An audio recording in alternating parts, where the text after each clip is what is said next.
we're going to talk a little bit about what our homework is. We are going to hopefully ignore any screaming that is coming from downstairs. And a little bit about both assignment 2 and also the first project. So a reminder that you can get all of these assignment descriptions in Files for Students that you downloaded in class, or also via the assignment descriptions link at the top of the website. I'm going to go ahead and pull it up there so we can have it floating around behind me. So for assignment 2, you're going to need to have 2 pictures, head and shoulders, picture of a person, and some sort of interesting, colorful background setting. If you don't have a picture of a person, what are you doing? But you can use the one that I have in Files for Students of the dude who has the demo things on him. That's an option that is open to you. The background, right, should be something that you have shot or you found or whatever. If you try to pull it off the internet, just make sure it's big enough, right? We're dealing with a pretty large file for the portrait, and you need something that's big enough to occupy that space behind them. You're going to bring both of those into Photoshop from Lightroom as layers, which we went over in class and in the previous videos. You could also just bring your background from Lightroom to Photoshop and copy paste, right? That's another way that we can get 2 files into one file as separate layers. Should be 16-bit, should be ProPhoto RGB color space to start out with. Name them in a rational way, right? I'm big on layer naming. Super important, will make your life a lot better later. If you start doing it now, erase the scene that is behind the person, right? So you have a person, you have a background, you're going to erase whatever's around the person, right? Essentially cut them out, put them in front of, i.e. the layers above, that background that you've dropped in there. Retouch blemishes on the person using a separate layer. Use clone stamp, healing brush, right? Whichever is appropriate. Probably the clone stamp is not going to be as good as the healing brush, but right, you do you. Double check that everything is named properly. And when you're done, right, save the file so that it goes back into Lightroom. Right, so you have your Lightroom catalog, it gets a copy. Then from Photoshop, right, so you haven't quit out of Photoshop, you still got that file open, do a save as a layered PSD, right, so your file goes back into Lightroom, that's fine, it's its own thing, and then you're going to do a save as to make a layered PSD from Photoshop per the specs in the assignment description. The other thing you'll need to do is that retouching exercise we had in class with the carpet. Right, it's not super exciting, but it's a way for you to do that retouching on a separate layer where I'm looking just at that and not at anything else. So that is assignment 2, pretty straightforward, 2 files, all that good stuff. The possibly more interesting thing that we have going on is project 1. In this class, right, we have an assignment every week. It's pretty technical, right? They're not super compelling. But we have, over the course of the semester, 3 projects, and each of those projects is an opportunity to do something that is maybe a little bit more fun. So this is project number 1, and they are doing the stuff that we are working with in class.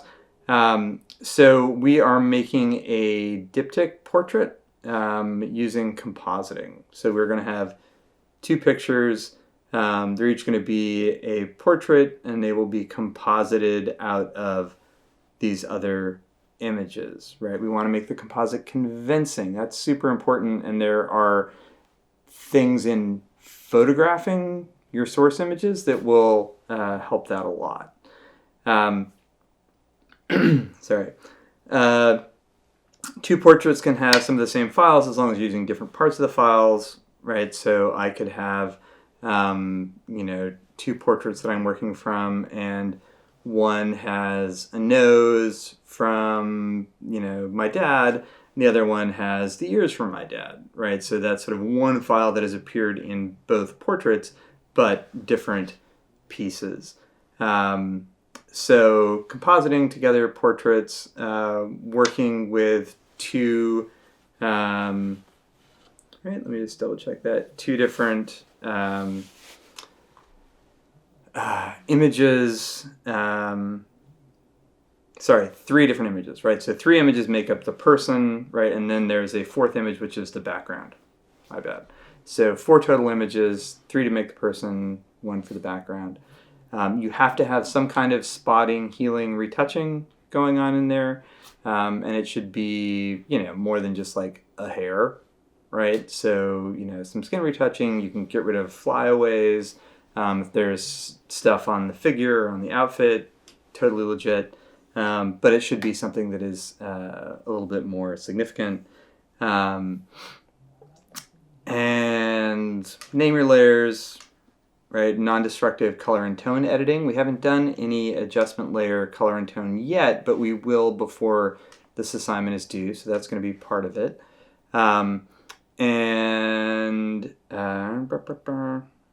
That's it, right? We want to try and make it plausible, right? I'm not looking for necessarily, believable, right?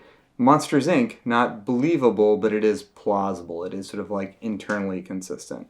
So if we look on the website, there are some, so I should,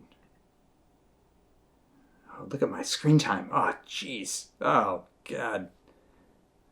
I updated my OS, and now I don't know where to turn off notifications, but what you going to do? If you go down to the bottom of week 2, before the video clips, you can see some samples from previous years. Now, the important thing to note with these is they are not diptychs, and that is what you are going to have to do. These are singular images. I'll show some examples of what diptychs are and how you can sort of think about those. These are all singular images that I thought were pretty well done, right? Like, in none of them, I don't know, maybe this one? It's not necessarily like, oh yeah, that's definitely like not an edited photograph. But they're plausible. So thinking about when you're shooting them, right, if I'm going to combine these 3 pictures of someone's face, I want to have the same lighting, right? I want to sort of have their face the same angle in each one, right? There's a degree of planning that's really, really important. Planning ahead is like 85% of what post-production is about, right? Figuring out what you need to shoot is more important, I think, than figuring out how to put it together afterwards, right? It makes your life so much easier. So color, right, lighting, angle, position, camera position, all of that stuff. The more consistent you can get it, the more you can have thought about it ahead of time, the better your life is going to be, easier it's going to be to do in the end. So there are some samples. Again, we're doing diptychs. So what's a diptych? On the most basic level, it's just 2 pictures, right? So 2 pictures that relate to one another, right? So that's really the thing. It's thinking about like, okay, I want to have these 2 photographs, and I want to have them have some kind of relationship. Things people have done before, like good and evil. The classic ones are sort of like, couples or some kind of relationship that is being depicted. If I go back here, what are diptychs? Here are some well-ish known ones in some cases. Right, so Martin Luther and his wife, right, classic marriage portrait. like this is an opportunity for you to do something that's a little bit more interesting, right? How can I have these two things relate? Can they be different characters? Can they be, expressing something about one or the other, right? Are they my parents, right? Are they a mythical, like, couple in a relationship? Are they, like, I don't know, like, people who are dragon tamers, right? I don't know. I don't know what people do. Here is another one. Here is perhaps a funnier one, right? This is, I don't know who the hell that is. Is that Matt Damon? No. Brad Pitt, right? That's Matt Damon.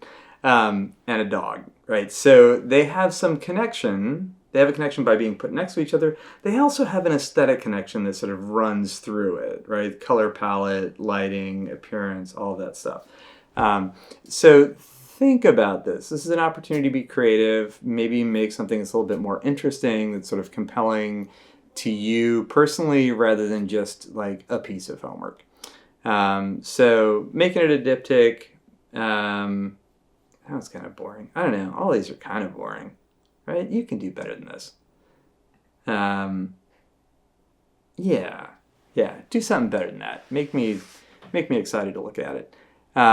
But working with the diptych form, right? So two things, have a relationship. You can think about the gaze across them, right? If we're going to present these two images, how do they relate between the two images, right? Here we have a lot of kind of like glances across the frame or whatever, right? If maybe one is like pouty and facing away and the other one is imploring or beseeching or whatever.